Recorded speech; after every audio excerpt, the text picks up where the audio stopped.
Vamos a trabajar con el artículo de Cecilia Méndez y el de Florencia Malon, Incas sí, indios no, apuntes para el estudio del nacionalismo criollo en el Perú, es el artículo de Cecilia Méndez.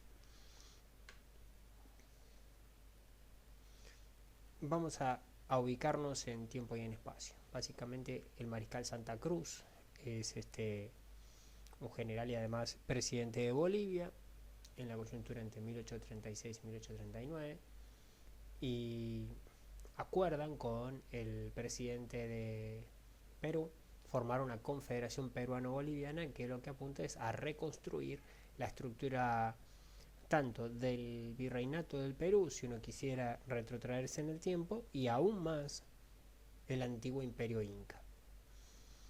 ¿Qué es lo que más llama la atención?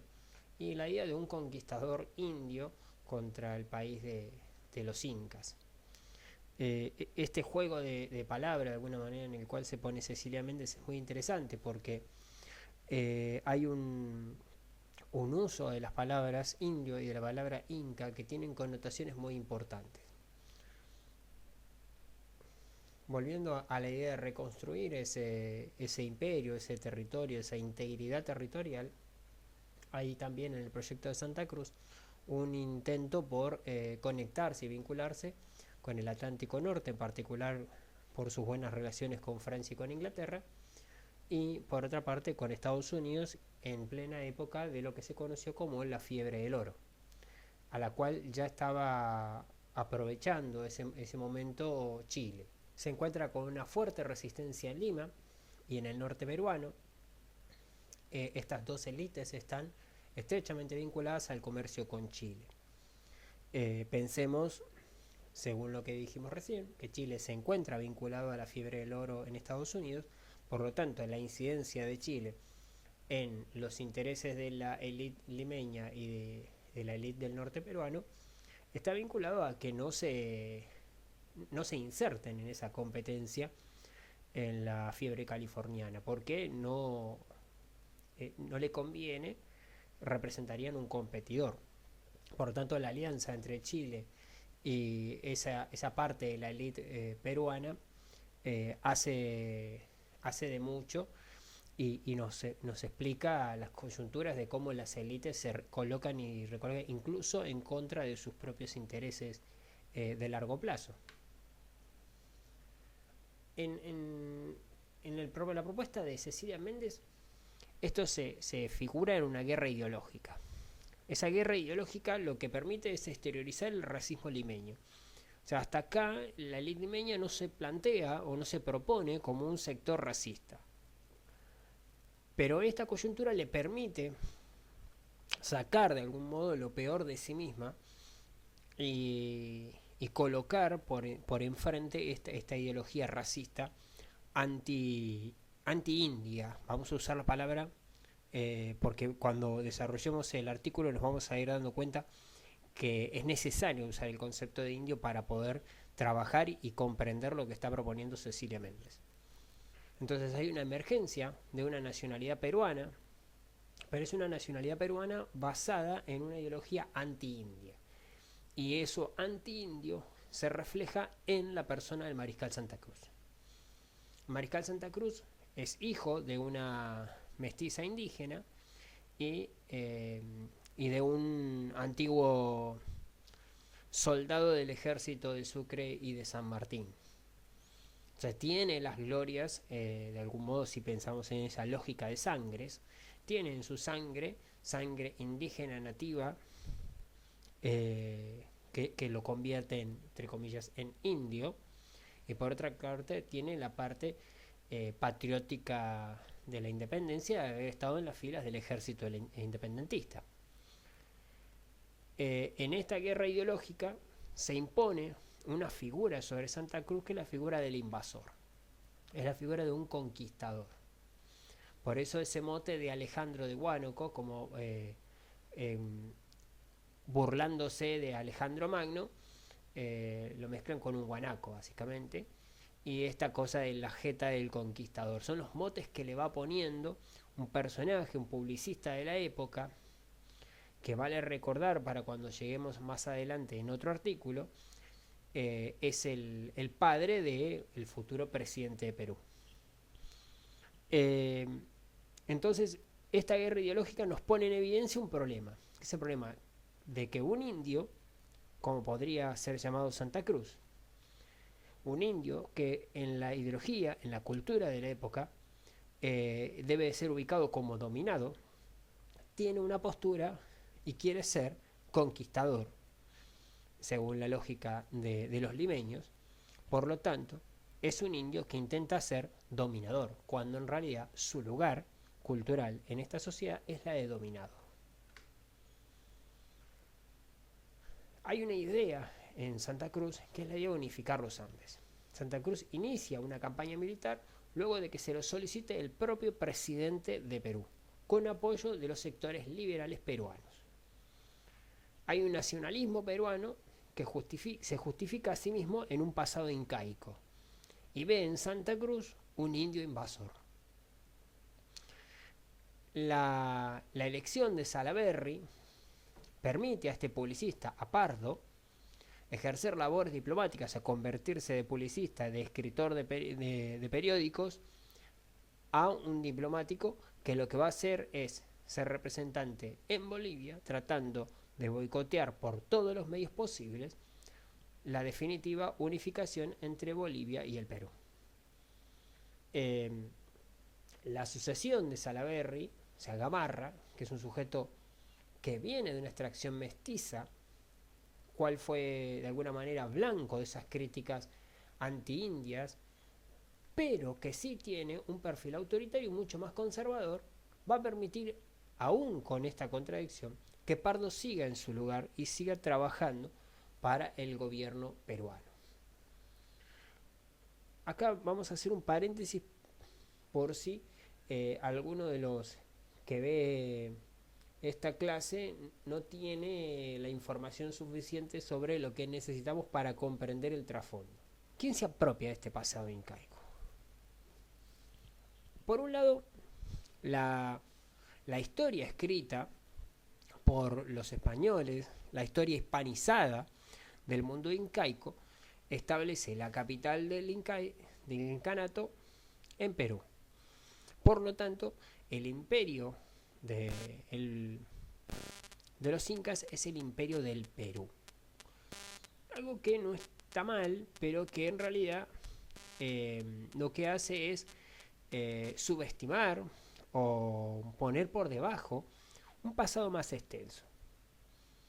El grupo étnico, la etnia concreta, que de alguna manera funda el Cusco, no es nativa del Perú.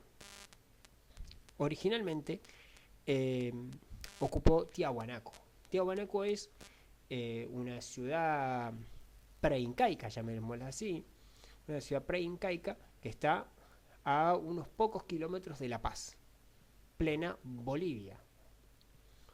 Vencida la etnia quechua en una de las batallas, lo que inicia es una extensa migración.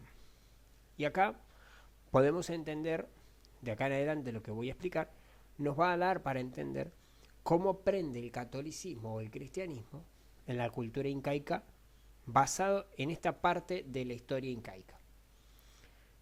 El líder, el jefe, conocido como Sinchi en realidad, el Sinchi de esta etnia quechua, emprende con toda esa etnia un éxodo, una migración masiva de miles de personas que camina en busca de una tierra prometida, una tierra que Huayracocha les ofreció y que es donde van a establecerse para convertirse definitivamente en el pueblo de su Dios, en la cabeza del imperio.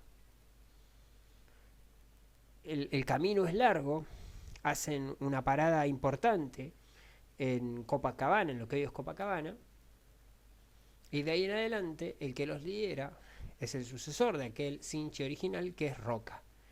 Y Sinchi Roca los lleva hasta lo que vendría a ser el alto de la ciudad del Cusco. Y al ver por debajo el valle del Cusco, donde había ubicada ya algunas etnias, Roca decide que esa es la tierra donde deben colocarse, donde deben fundar el principio de su imperio. De ahí en adelante se dan una serie de batallas en las cuales Roca logra hacer que los quechua dominen el Cusco. Una vez conquistado el Cusco, inician el proceso de construcción de su propio imperio. ¿Para qué toda esta explicación? Para que podamos entender que cuando la ideología nacionalista peruana reivindica el pasado inca como peruano, está omitiendo el hecho de que el Cusco, capital de los incas, la primer familia incaica que origina esa dinastía incaica, es de origen boliviano. Lo mismo podríamos decir si la ideología boliviana tratase de apropiarse del pasado incaico, y podríamos decir justamente que los que vivían en Tiahuanaco no serían realmente los incas, son el origen de lo que van a ser luego los incas, pero no son el incanato. Ese es el eje de la disputa en torno a qué es lo inca. Y los peruanos van a tratar de reivindicar, pensando en el Cusco, que el imperio incaico no se construye desde Bolivia a Perú, sino de Perú a Bolivia. El concepto de que una vez que el Cusco es ciudad de los incas de ahí en adelante van a empezar a conquistar, y Bolivia fue conquistada por los incas, y no al revés. En la mitología de los incas, pensada en términos bolivianos, el proceso es a la inversa. Bolivia debe otra vez iniciar ese proceso de caminata hasta llegar a la ciudad y refundar el imperio. Continuemos ahora con el texto de Cecilia Méndez para que podamos entender dónde está esa puja. Cuando me coloco en el texto de Florencia Malon, nos vamos a encontrar con esta puja que estábamos tratando de trabajar con Cecilia Méndez, pero bastante tiempo después, otra vez con los problemas que se originan en un nuevo intento de conformar la Confederación Peruano-Boliviana. Este nuevo intento de conformar la Confederación Peruano-Boliviana es coartado violentamente por el norte chileno y las intenciones de hacerse con los depósitos de salitre que hay hacia el sur del Perú, hacia el oeste de Bolivia. Lo que hoy conoceríamos o se reclama como la salida al mar de Bolivia. Entonces, Florencia Malon se pregunta, en términos de esto, de determinar la nacionalidad, la identidad, que veníamos trabajando con Cecilia Méndez, ¿cómo aportan las clases no burguesas, las clases populares, los pobres, los trabajadores, los campesinos, a la nacionalidad? O sea, ¿cómo intervienen la realidad los pobres cuando tratamos de construir una nacionalidad? Entonces se remite a un autor ruso que se llama Borojov, y Borojov propone que existen relaciones entre las condiciones de producción y el desarrollo de las fuerzas productivas. Quiere decir, las condiciones de producción, el ambiente natural donde yo vivo, y el desarrollo de las fuerzas productivas que puede tener mi sociedad como la sociedad contigua. ¿Qué quiere decir esto? Que quizá yo tenga unas condiciones de producción excelentes, o sea, un medio que me permita producir con cierta facilidad, pero mi desarrollo de las fuerzas productivas, dadas las buenas condiciones, no sea suficiente o no sea muy arduo, porque no lo es necesario, y como las condiciones son excesivas, no necesito tener que trabajar un desarrollo de tecnología mayor. El problema es que la sociedad contigua puede desarrollar, debido a que sus condiciones no son tan buenas, un mayor nivel de fuerzas productivas, y por ese medio disputar estas condiciones. De ese modo, una sociedad va a intentar hacerse con las condiciones de producción que tiene el de al lado, debido a que son más favorables. Entonces, ¿cuándo aparece entonces la nación en estas cosas? Cuando un pueblo se hace consciente de que lo es, de que es un grupo, y en virtud de eso actúa, y en ese actuar se convierte en nación. Entonces, bueno, Hagamos un estado de situación. Tenemos un avance chileno, una derrota peruana, una guerra relámpago chilena, que avanza muy rápido sobre el terreno peruano, con muy poca resistencia, los campesinos que resisten desorganizados, y un final de guerra que nos va a colocar con un escenario clasista, o sea, terratenientes versus campesinos. Entonces, hace un análisis ubicado básicamente en dos espacios. La Sierra Central, que sería el paisaje serrano entre el sur del Perú y el espacio limítrofe con Bolivia. En esa Sierra Central dice: los campesinos controlan los recursos estratégicos, nos referimos a la tierra. Los terratenientes se reúnen en 40 unidades nada más, son muy poquitas las haciendas, tienen poco poder, y ese poder está básicamente sostenido en el clientelismo, o sea, tienen que dar para poder retener trabajadores, o sea, se tienen que regalar, tienen que hacer ofrendas, tienen que tratar bien a los trabajadores para que se queden. No se quedan porque están dominados, porque los terratenientes tienen suficiente poder y no hay otra opción. O sea, los que controlan la tierra en esta coyuntura en este espacio, son los campesinos. La reforma republicana le permite a los terratenientes un control social, político y económico y una resistencia dentro del marco de lo legal.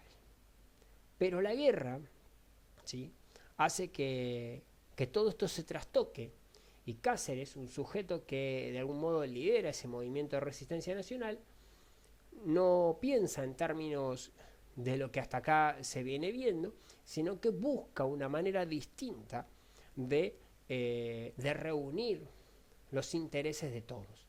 Entonces organiza una resistencia nacional pluriclasista donde se incluyen estos clientes, pero básicamente apunta a integrar todos los sectores de la sociedad. La resistencia inicial, dice, está vinculada a la ocupación relámpago de Chile, a una coyuntura donde hay una asamblea montonera nacionalista. Montonera nos referimos a no un ejército formal, sino todos aquellos voluntarios que quieren formar parte de la resistencia, con una lógica nacionalista. Enjauja el impacto de esta ocupación, divide a los terratenientes.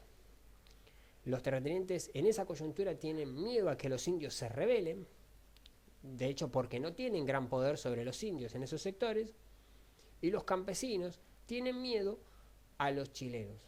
¿Por qué? Porque Chile viene con una guerra de expansión y por lo tanto los campesinos están en la coyuntura de poder perder sus tierras, que sí controlan y que, volviendo al inicio del artículo, tiene que ver con sus condiciones de producción. En ese momento los campesinos descubren su nacionalidad.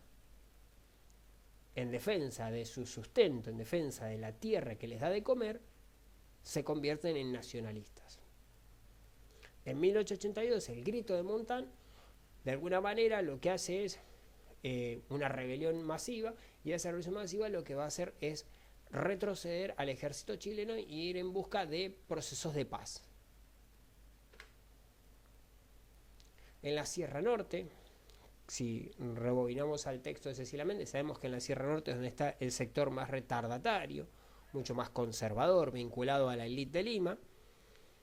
Lo que va a aparecer es una mayor solidez de las haciendas, ¿sí? Tiene más poder.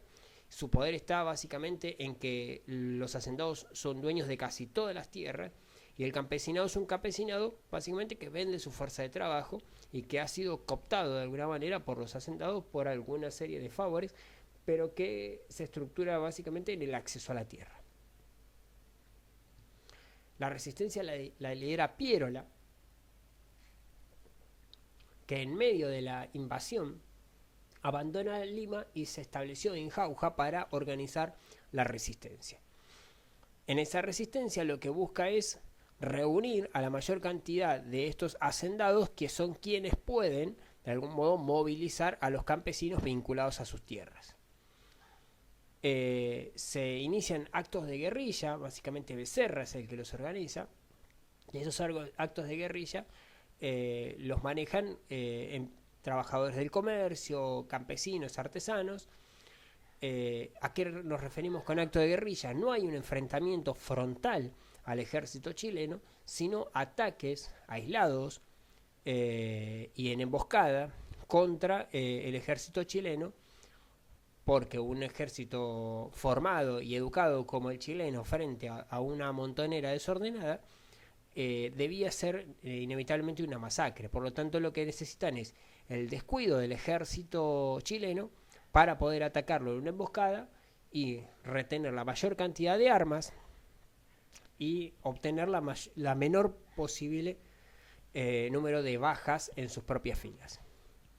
El otro sector de resistencia lo lidera el sujeto que se llama Puga, que lidera otro frente de resistencia en el cual incluye toda esta lógica multiclasista, pero básicamente también se está incorporando los chinos. ¿Por qué chinos? Porque hay un proceso de búsqueda de mano de obra en Perú, los que se conocen como los culíes chinos, donde de alguna manera se los compra como esclavos, pero con un contrato. O sea, cada uno de estos sujetos acuerda ser esclavo por un lapso, supongamos, de 10 años, y luego de esos 10 años esas personas automáticamente pasan a ser libres. Entonces, en esta coyuntura de invasión, incluso estos culíes chinos se suman a la resistencia de la invasión chilena. Ahora la propuesta es poder reunir estos dos artículos en un análisis conjunto de esta búsqueda de la identidad.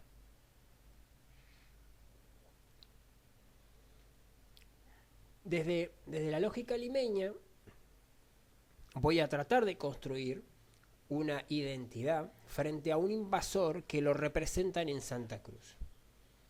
Y en el caso del análisis de Florencia Malon, la identidad peruana surge otra vez frente al invasor chileno. Lo particular es que en ninguno de los casos es el Estado el constructor de esta identidad. Esta identidad siempre surge de sectores autónomos al Estado, lo que genera tantas veces acciones antiestatales.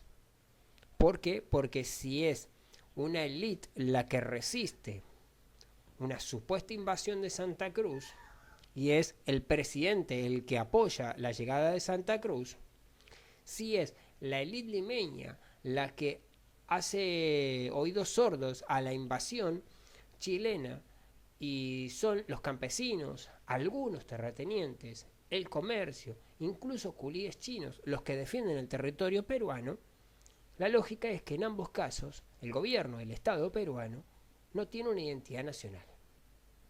La nacionalidad peruana está en manos, propiamente dicha, de los sectores más vulnerables, de los sectores más dañados por cada uno de estos atentados. Y parece extraño porque estamos comparando a la élite limeña rica resistiendo la llegada de Santa Cruz con la de un campesino resistiendo la llegada de los chilenos. Pero en ambas coyunturas, los que están proclamando la nacionalidad son aquellos que se ven perjudicados por la llegada del otro. Los limeños no son pobres, son profundamente ricos, pero se ven temerosos frente a la posibilidad de que Santa Cruz tenga éxito. Los campesinos son pobres efectivamente, pero tienen más poder que sus terratenientes, porque controlan la tierra en el sur. Sin embargo, temen la pérdida de sus tierras a mano de los chilenos. En esa lógica, lo que tratamos de pensar es que esta identidad no se está construyendo ni por, como teníamos en otros textos, la retroversión de la soberanía y la ausencia de un rey. No se está construyendo por un Estado que construye la nacionalidad y la identidad, sino por el miedo a un otro agresor. Algo muy similar a lo que está pasando en Paraguay.